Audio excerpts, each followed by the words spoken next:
Morning बच्चों, पिछले turn पर हमने क्लास थर्ड में हिंदी का चैप्टर 10 पढ़ा था, देश का गौरव। हमने इसके शब्दार्थ भी कर लिए थे और उसके बाद ये सारे क्वेश्चन आंसर सॉल्व कर लिए थे। अब मैं इसके आगे की एक्सरसाइज सॉल्व करवाऊंगी आपको। देखिए ज़रा, गा नंबर पर आपका दिया हुआ है, पाठ के आधार पर हाँ या नहीं लिखकर उत्तर दीजिए। तो देखिए, एक बार स्वामी राम तीर्थ जी कोरिया गए, तो कोरिया नहीं गए थे, जापान गए थे, इसलिए यहाँ पर नहीं आएगा। फिर सेकंड क्वेश्चन है आपका, जापानी युवक ने स्वामी राम तीर्थ से फलों के दाम नहीं लिए। तो हमने देखा था उसने फलों के दाम नहीं लिए थे, बल्कि उसने ये कहा था कहीं जाकर ये मत कहना आप अपने देश में कि जापान में फलों की कमी है, बस यही दाम होंगे। तो उसने दाम तो नहीं लिए थे, इसलिए हाँ आएगा। चीनी युवक ने स्वामी जी को फल ला कर दिए, तो हमें मालूम है चीनी नहीं, जापानी युवक ने फल दिए थे उनको, तो ये गलत हो जाएगा, इसलिए नहीं आएगा। फिर देखिए, जापान में फलों की कमी है तभी तो वो नहीं चाहता था कि उसके देश का नाम खराब हो, तो हाँ लिखेंगे आप इसमें। युवक ने पुस्तक से एक दुर्लभ चित्र निकाल लिया, तो ये सही है, इसलिए इसमें हाँ लिखेंगे। फिर देखिए, सही उत्तर पर सही का चिन्ह लगाइए। तो देखिए, स्वामी राम तीर्थ जी जापान से किस वाहन से यात्रा कर रहे थे। तो हमने देखा था रेलगाड़ी से यात्रा कर रहे थे, तो यहाँ टिक लगा देंगे। अगला क्वेश्चन देखिए, प्लेटफॉर्म पर कौन खड़ा था। तो हमने देखा था जापानी युवक प्लेटफॉर्म पर खड़ा था जिसने उनकी बातें सुनी थी।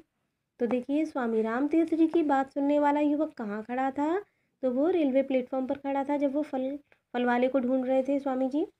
फिर देखिए, रिक्त स्थान भरो, यहाँ पर इनके सबके ऑप्शंस दे रखे हैं, तो मैंने यहाँ छांट कर भर रखे हैं। तो देखिए, संत स्वामी राम तीर्थ जी कहाँ गए थे, तो जापान गए थे। स्वामी जी को डैश युवक ने फल की टोकरी ला कर दी, तो जापानी युवक ने फल की टोकरी ला कर दी। युवक ने स्वामी जी से फलों के डैश नहीं लिए, तो यहाँ आएगा दाम। युवक ने अपने कार्य से देश का डैश बढ़ा दिया, तो यहाँ आएगा गौरव। हमें ऐसा कोई काम नहीं करना चाहिए जिससे हमारे देश का के मान सम्मान व प्रतिष्ठा को हानि पहुँचे, तो यहाँ मान सम्मान आएगा।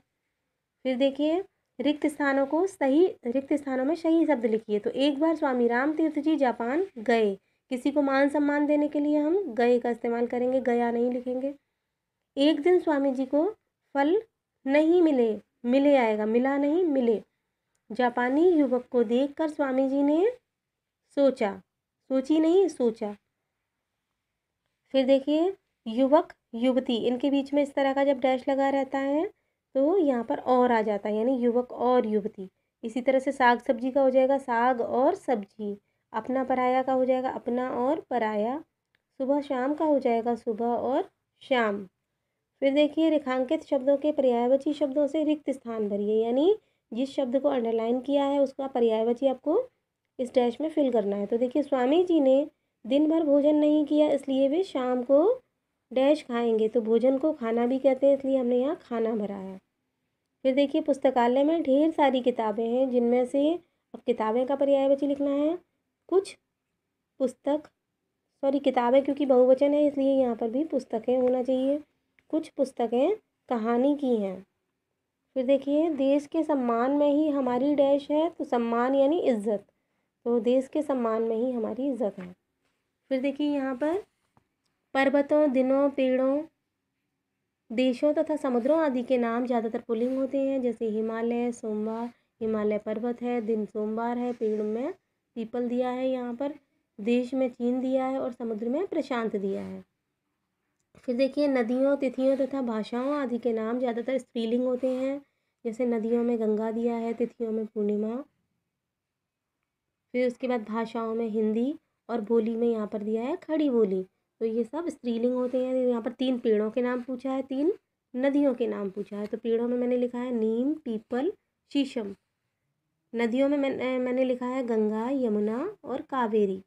ठीक है ना, बस यही आपको फिल करना है। तो ये बुक में ही फिल करना है आपको, कॉपी में केवल आप 2 चीज़ करेंगे जिन पर मैंने राइट का टिक लगाया है। तो देखिए, पहला ये रिक्त स्थान है, इनके ऑप्शन सामने दे रखे थे, और दूसरा ये पर्यायवाची शब्दों से आपको जो रिक्त स्थान फिल करने हैं वो वाले हैं।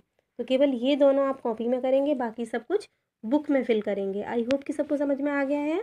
Thank you.